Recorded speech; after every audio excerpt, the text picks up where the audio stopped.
Chatfanti, the $250 billion tech giant that vanished. In the summer of 2000, if you walked through the bustling corridors of Nortel Networks headquarters in Brampton, Ontario, you'd witness the epicenter of the telecommunications universe. Employees rushed between meetings discussing billion-dollar contracts, stock options that had made janitors into millionaires, and expansion plans that spanned every continent. The company's stock price had skyrocketed from $8 to over $120 in just 18 months.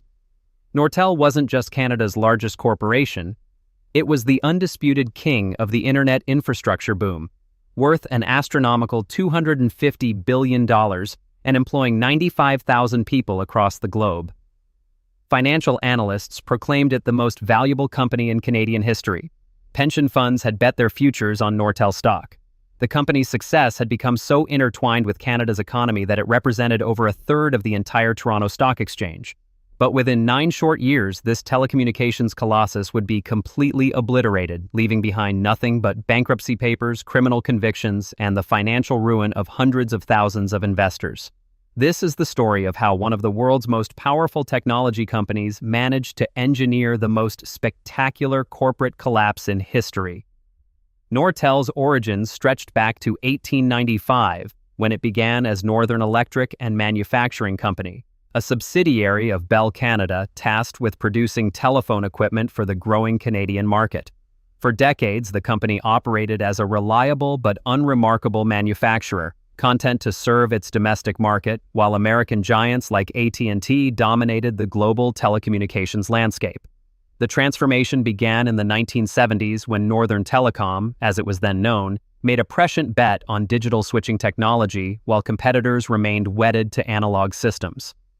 This decision catapulted the company into the big leagues of telecommunications equipment manufacturing.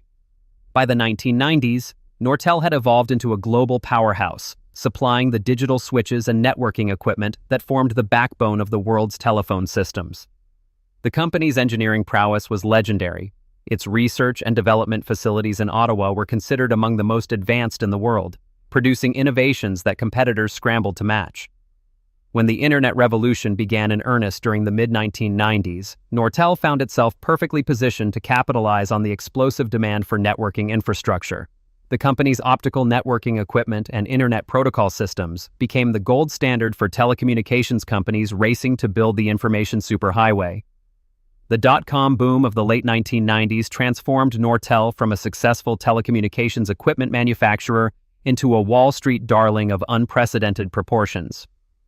Chief Executive Officer John Roth, who took the helm in 1997, positioned the company as the essential enabler of the internet revolution. Nortel's sales pitch was irresistible. Every website, every email, every online transaction required the networking infrastructure that only companies like Nortel could provide. As internet traffic doubled every 100 days, telecommunications companies opened their checkbooks and placed massive orders for Nortel's equipment. The company's revenue exploded from $8.9 billion in 1995 to over $30 billion by 2000. Nortel's stock became a momentum investor's dream, rising an astounding 1,200% between 1997 and 2000. The company's market capitalization peaked at $250 billion in September 2000, making it worth more than Coca-Cola, Disney, and McDonald's combined. Canadian investors couldn't get enough.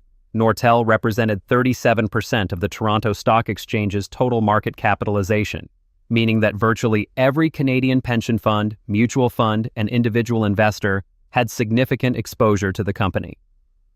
Financial advisors recommended Nortel stock as a sure thing, comparing it to buying IBM in the 1960s or Microsoft in the 1980s. The company's success created an estimated 600,000 millionaires among its employees and shareholders. Nortel's campus expansions were so massive that the company became one of the largest commercial real estate developers in North America. However, beneath the euphoria and skyrocketing stock prices, fundamental problems were beginning to metastasize throughout Nortel's operations. The company had grown through an aggressive acquisition strategy, purchasing 19 companies for a combined $32 billion between 1997 and 2001. Each acquisition brought new technologies but also new complexities, redundant operations, and cultural conflicts that management struggled to integrate effectively. Nortel's accounting practices became increasingly creative as executives faced enormous pressure to meet Wall Street's ever-rising earnings expectations. The company began recognizing revenue from contracts before equipment was actually delivered, booking sales from customers who hadn't yet received their orders, and using acquisition-related charges to mask operational losses. These accounting manipulations allowed Nortel to report consistent growth even as underlying business fundamentals deteriorated. The company's sales force, incentivized by aggressive commission structures, began making promises to customers that the engineering teams couldn't deliver. Quality control suffered as Nortel rushed products to market to capitalize on the insatiable demand. Customer complaints began mounting about equipment failures, delayed deliveries, and systems that didn't perform as advertised. Perhaps most dangerously, Nortel's success had bred a corporate arrogance that prevented executives from recognizing the warning signs of an unsustainable bubble. Management dismissed concerns about customer creditworthiness, assuming that the internet boom would continue indefinitely and that telecommunications companies would always need more equipment. The dot-com crash of 2000 and 2001 didn't just burst the internet bubble, it detonated a nuclear bomb beneath Nortel's entire business model. As internet companies collapsed by the thousands and stock markets plummeted, telecommunications companies suddenly found themselves with massive overcapacity and mountains of debt. The very customers who had been placing billion-dollar orders just months earlier began canceling contracts, defaulting on payments, and filing for bankruptcy protection. Nortel's revenue collapsed from $30.3 billion in 2000 to just $10.6 billion in 2002, a catastrophic 65% decline that left the company reeling. The stock price, which had touched $124 at its peak, plummeted to under $1 by 2002, wiping out over 99% of shareholder value. Nortel was forced to lay off 60,000 employees, reducing its workforce from 95,000 to just 35,000 in less than 2 years. The company closed 50 facilities worldwide and took massive write-downs on the acquisitions it had made during the boom years. But the financial carnage was only beginning to unfold. As revenue evaporated, Nortel's aggressive accounting practices began unraveling like a house of cards. The company was forced to restate its financial results multiple times, admitting that it had overstated revenues and understated expenses for years. Securities regulators launched investigations into Nortel's accounting practices, uncovering evidence of systematic manipulation designed to meet earnings targets and justify executive bonuses. The company that had once been hailed as Canada's technology champion was now facing potential criminal charges for securities fraud. Frank Dunn, who replaced John Roth as CEO in 2001, initially appeared to be the steady hand needed to guide Nortel through the post-bubble crisis. Dunn had been with the company for 20 years and was intimately familiar with its operations, technologies, and corporate culture. He implemented aggressive cost-cutting measures, streamlined the product portfolio, and promised investors that Nortel would emerge from the telecommunications downturn stronger than ever. For a brief period in 2003 and early 2004, it appeared that Dunn's turnaround strategy was working. The company reported its first profitable quarters in years, and the stock price began recovering from its historic lows. Nortel paid out substantial bonuses to executives, justifying the payments as rewards for successfully returning the company to profitability. However, this apparent recovery was built on the same foundation of accounting manipulation that had characterized the company's boom years. Internal auditors discovered that Nortel had been manipulating reserves and accruals to smooth earnings and create the appearance of consistent profitability. The company had established massive reserves during the downturn, then systematically reversed these reserves to boost earnings when it needed to report positive results. This practice, known as cookie jar accounting, allowed management to essentially manufacture profits during quarters when actual business performance was poor. When the accounting irregularities were discovered, Nortel was forced to restate its earnings yet again, admitting that the profits that had triggered executive bonuses were largely fictitious. The revelation of continued accounting fraud after the supposed turnaround proved to be the final nail in Nortel's coffin. In April 2004, the company's board of directors fired Frank Dunn, along with Chief Financial Officer Douglas Beatty and Controller Michael Goligly, amid growing evidence of systematic financial manipulation. The dismissals sent shockwaves through the investment community and triggered a massive investigation by securities regulators in both Canada and the United States. Forensic accountants discovered that Nortel had been manipulating its financial results for years, using a complex web of reserves, accruals, and revenue recognition tricks to meet earnings targets and justify executive compensation. The company was forced to restate its earnings for the third time, wiping out an additional $3.4 billion in previously reported profits. Criminal charges were filed against Dunn, Beatty, Goligly, and other executives for fraud, conspiracy, and forgery. The trials, which stretched on for years, revealed the extent to which Nortel's senior management had prioritized personal enrichment over corporate governance and shareholder value. Although the executives were ultimately acquitted on criminal charges, the civil litigation continued for over a decade, with shareholders seeking billions in damages. The accounting scandal destroyed what remained of investor confidence in Nortel and made it virtually impossible for the company to raise the capital needed to invest in new technologies and compete effectively in the recovering telecommunications market.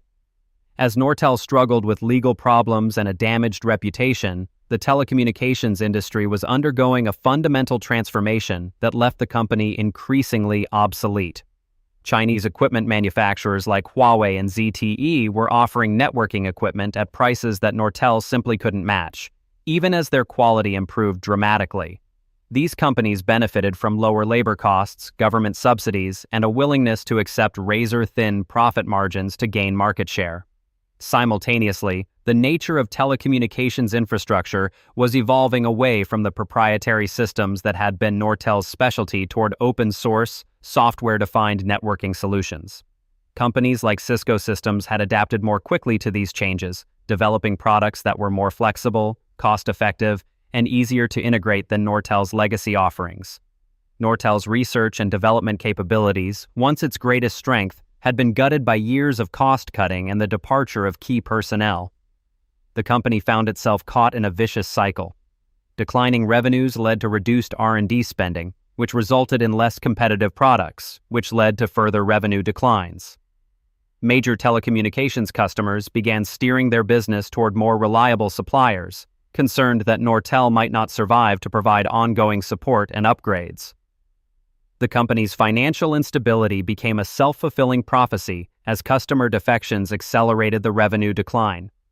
By 2008, Nortel's annual revenue had fallen to just $10.9 billion, less than half of its peak levels, while competitors continued to grow and gain market share. The global financial crisis of 2008 delivered the final blow to Nortel's already weakened condition. As credit markets froze and the world economy plunged into recession, telecommunications companies postponed equipment purchases and focused on preserving cash. Nortel's revenue plummeted by another 35% in 2008, while the company burned through its remaining cash reserves trying to maintain operations. Desperate for capital, Nortel attempted to sell various business units and assets, but potential buyers were either unwilling to pay acceptable prices or concerned about the company's long-term viability. The company's debt ratings were downgraded to junk status, making it prohibitively expensive to raise additional funding. On January 14, 2009, exactly 114 years after its founding, Nortel Networks filed for bankruptcy protection in Canada, the United States, and Europe. The filing marked the end of what had once been one of the world's most valuable technology companies and the largest corporate bankruptcy in Canadian history. The liquidation process stretched on for years as administrators sold off Nortel's patents, facilities, and remaining assets to competitors and investors. The company's extensive patent portfolio, covering everything from wireless communications to optical networking, was eventually sold for $4.5 billion to a consortium including Apple, Microsoft, and Research in Motion. Nortel's former employees, many of whom had lost their life savings when the company's stock became worthless, watched as their innovations and technologies were carved up among the companies that had outmaneuvered their former employer. The collapse of Nortel Networks stands as one of the most complete corporate destructions in business history, a cautionary tale that encompasses every possible failure mode of modern capitalism. The company's demise wasn't the result of a single catastrophic mistake, but rather the cumulative effect of strategic misjudgments, accounting fraud, technological disruption, and economic forces that combined to create a perfect storm of corporate annihilation. The human cost was staggering. 95,000 jobs eliminated, hundreds of thousands of investors who lost their retirement savings, and an entire ecosystem of suppliers and partners that depended on Nortel's success. The broader economic impact was equally severe, particularly in Canada, where the company's collapse eliminated approximately $1.2 trillion in market value and contributed to a prolonged recession in the technology sector. The Nortel disaster exposed fundamental flaws in corporate governance, securities regulation, and pension fund management that led to significant reforms in Canadian financial markets. Perhaps most tragically, many of Nortel's core technologies and innovations proved to be years ahead of their time, forming the foundation for today's mobile internet and cloud computing infrastructure. The 4G and 5G wireless technologies that power modern smartphones can trace their lineage directly to research conducted in Nortel's laboratories. The company's optical networking innovations enabled the high-speed internet connections that make video streaming and cloud computing possible. In a bitter irony, the technologies that Nortel pioneered but couldn't successfully commercialize became the basis for trillion-dollar industries dominated by companies that learned from Nortel's mistakes. The story of Nortel's rise and fall serves as a reminder that in the technology industry, even the most dominant companies are just one paradigm shift, one accounting scandal, or one economic downturn away from complete obsolescence.